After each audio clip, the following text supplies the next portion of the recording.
Good morning, Little Masters, and welcome back to today's Tolkien Times. I'm the Man of the West, also from the Prancing Pony podcast. Let's get started with Week 60's Word Nerd Wednesday. Now, as with our previous Word Nerd Wednesdays, I'm going to pick a word or two from the other episodes that week and do a deep dive.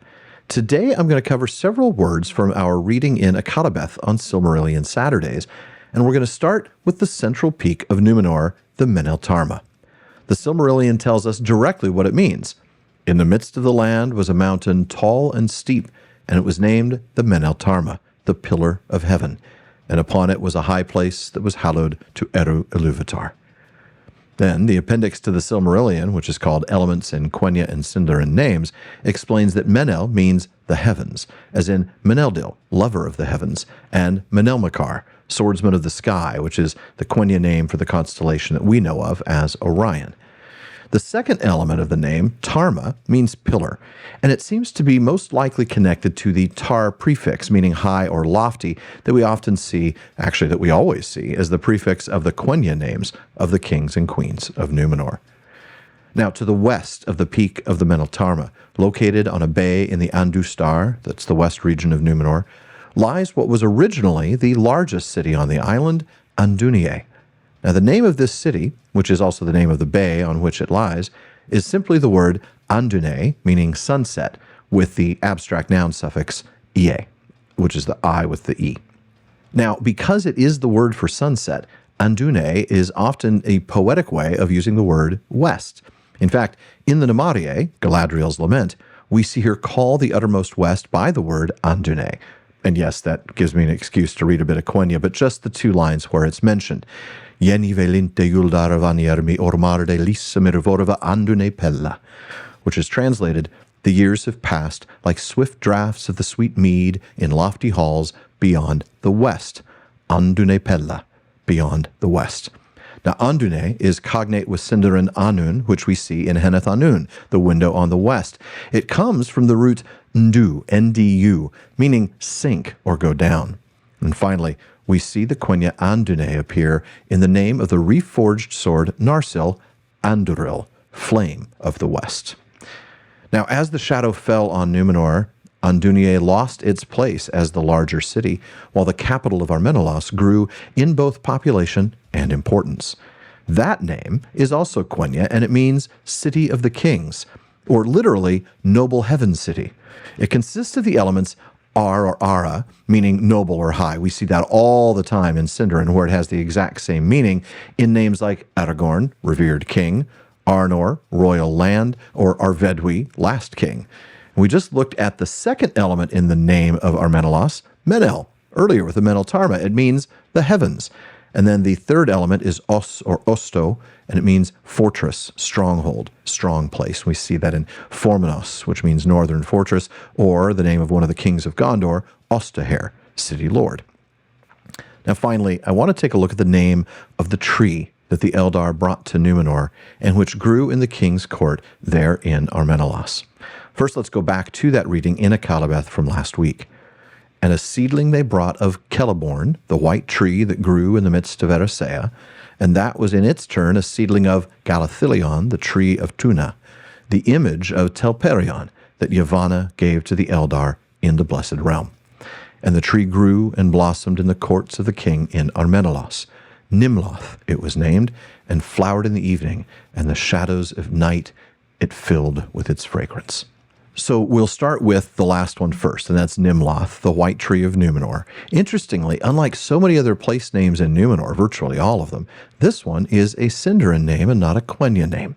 It means white blossom. The first element, Nim, is white. We see that in Ered Nimrais, the White Mountains, and then Loth, flower, as in Lothlorien. And according to the Index of Names in the Silmarillion, Nimloth is the Sindarin form of the Quenya name Ninquelote, which was one of the names of Nimloth's, well, not really ancestor, but inspiration of its ancestors, and that would be Telperion itself. Now, Nimloth was a seedling of Celeborn, which grew in Tol Eressëa. Celeborn, you say, isn't that the name of Galadriel's husband? It is. His name and the name of the tree both mean tree of silver, from the Sindarin elements Keleb, silver, and Orn, tree, as in Malorn. More on Keleb, by the way, in particular, later. Moving up the lineage to Galathylion, which was the tree in Tirion upon Tuna that Celeborn was, in its turn, a seedling of, well, that tree's name is also Sindarin, and it means more or less white silver tree from Galath, tree, as in the name of the Galadhrim, the tree people, and Thil, which means shine silver. That appears in the name of the moon, Ithil. It's cognate with Quenya Sil, as in Silmaril. Now, the last element of that name, I-O-N, isn't as clear, but it is most likely either a patronymic or a genitive form. And we see that suffix in Quenya sometimes. Think of Aldarion, which means son of trees, or think of Silmarillion, of the Silmarils. But apparently it works that way in Sindarin as well. So Galathylion is probably literally son of the white tree or silver tree. And that, of course, takes us right back to Telperion, the white or silver tree itself, which is the last tree named here and the first tree in the lineage. Now, Telperion's name comes from Telepi or Telpe, which is the usual Quenya form of the word for silver, plus the suffix R-I-O-N, which is not entirely clear, but probably another form of that same I-O-N suffix that we just talked about. So it probably means something like of silver. What's most interesting here, though, is the word Telpe itself, silver. It's cognate with Sindarin Celeb, which appears in character names and place names all over the legendarium, like Celeborn. Remember, I said we'd come back to his name. Interestingly, though, Telpe appears not to have been the native Quenya word for silver, but an actual borrowing from an Elvish language that only rarely appears in Tolkien's works, Telerin. Tolkien tells us in letter 347 that the original primitive Quendian root would have been something like Kielepe, which became Tielpe in Quenya, Celeb in Sindarin, and Telepi in Telerin.